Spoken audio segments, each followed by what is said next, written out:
Hey guys, welcome to me reacting to Street Performers Pick on Me Again by Let Me Explain Studios.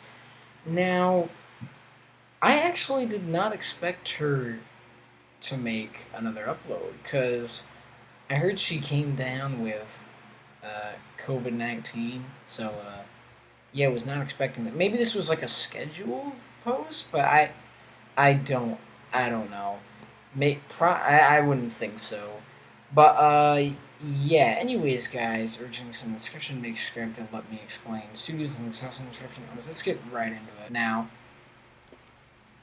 You want to know one of the weird random things that has helped keep me sane throughout this whole quarantine? Barbershop quartets. Hey, listen, don't pretend like you don't have one of those weird interests that not even your best friends know about.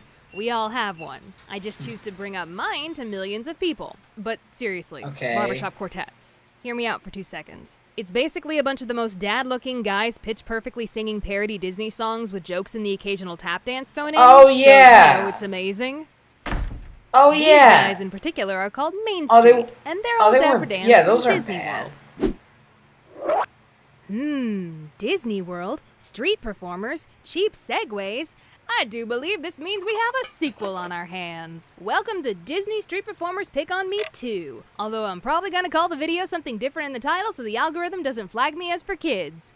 Roll film. Shit, When last we left our okay. heroine Rebecca, she was singled out by the Well, then it citizens of just Main shows Street, made that to sing Disney show tunes you're to a kinda crowd of people. lying. But alas, our young That star you're has kind of landed lying. herself Oh, in a new shoot, fix. that's hypocritical Now she because must I always face say off with the disclaimer citizens that of Hollywood, most a group people of 1930s know that and it's 40s not really style boulevard true, urchins but, who play you up know. the golden age of cinema over at Disney's Hollywood Studios. So back in ye olde animation school days, sometimes I had enough time off to go to Disney World. One weekend, I went to Hollywood Studios by myself. When I got there, I headed straight for the Tower of Terror, but on my way, I ran into a street act just getting started. Now, all of these different citizens of Hollywood characters at the park are reoccurring and they all have names. So the subject of today's tale is Mr. Ready Freddy Fiddlesticks. He and another Okay. character were doing their set, and I was happily watching because, as I've mentioned before, I love Disney street performers. And Disney street performers love me because they can tell I'll play along. Case in point, in the middle of this performance, the other character started going into this monologue about how Freddy will never Wait, walk what? in this town again. And Freddy, acting scared, came over to me and hugged on me for comfort. My performer instincts tell me that this was him testing to see if I was comfortable being part of the bit. No, she won't file a harassment claim. She reeks of theater kid. And lemon. For his grand finale, Freddy was gonna do this big trick of juggling. What? He needed to hype up the crowd. Okay, so that's he the yelled thumbnail out, right there. You all ready to see me do a trick? And the crowd cheered back. But then he zeroed in on me and yelled, Hey, lady! Are you ready to see me do a trick? He then purposefully dropped a hat and bent down seductively, showing me his hams. The audience lost it, of course, a veritable roar of laughter. And of course, I was playing along, getting all flustered and batting my eyes. And when the act finally ended, Freddy and his friend jumped into their jalopy and started rolling away, with Freddy pointing at me, giving me the call me signal.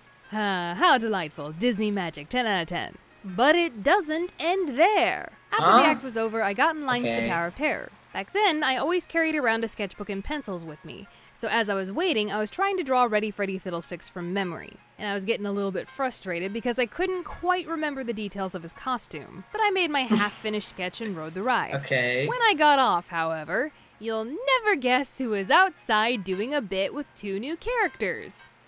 It's Freddy! Golly, what luck! I'll be able to finish my sketch! Now, let me offer you some advice about not getting picked on by street performers. If you don't want to be part of the act, don't do something that sets you apart from everybody else in the crowd. Like drawing. Because as I stood there innocently finishing up my sketch, unbeknownst to me, one of the other characters had snuck up behind me and was watching over my shoulder. Hey, Mac, you think you could dangle 2 steps over? You're blocking the light. Hey, Mr. Vanderbilt! I know something! This girl is drawing Freddy! Well, that's the fastest a man has ever moved in my direction. While Freddy stood there next to me oogling over this very mediocre drawing of himself, the third actor playing a big important movie producer came over as well. He reached for the sketchbook, but mid-grab he at least had the wisdom to ask me under his breath, "May I show this?" And as the book was leaving my hands, all I had time to quietly say was, "Don't turn the page." Let's just say that if he did, this innocent young crowd of Disney-going children would be getting an early art school education in figure drawing, also known as artistic nudes. And honey, at that point, he'd lose his job and I'd have to rip up my Disney animation application, because I just know I'd be sitting in that interview and the recruiter would say, Oh! "Our records indicate that you flashed naked people drawings to a bunch of kids while visiting Hollywood studios 4 years ago?" No, you're thinking of the crazy Rebecca Parham that makes YouTube videos. Thankfully, he heard me because he just held up the page with Freddy's drawing on it. There were some oohs and ahs from the crowd, but in that moment, all I remember thinking was, man, I wish I was a better drawer. The actor gave me back the sketchbook, reached into his coat pocket, said, very good, well done," and handed me a fake $100 bill. A shame it wasn't real. Would have been able to afford a soda. Freddy was still drooling over the drawing, so I asked him to sign it, and he was thrilled to do so. Here is the actual sketchbook from that day. Okay. This is an old one. And here is the drawing of Ready Freddy Fiddlesticks. There's his signature, and here's the fake $100 bill that the Disney actor gave me. I wouldn't call this a particularly good drawing by professional artist standards, but I'll never forget how happy it made Freddy. It was a good reminder that the little things can matter a lot to people, and you should never underestimate the little things you can do. Well, that's all I got for you, explainers and entertainers. Thank you so much for tuning in, but now I gotta tune out. So, oh my god.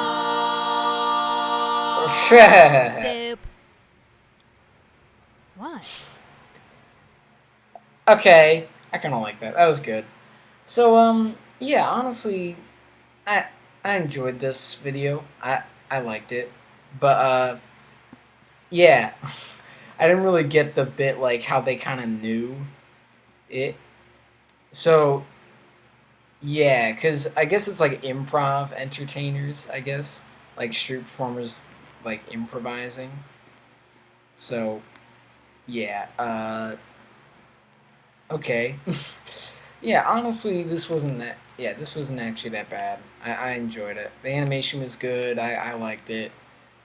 Yeah, I really enjoyed this. But, yeah, anyways, guys, what did you think of this video? Leave that down in the comments down below. Leave a like and subscribe to my channel. See you in the next one. Bye!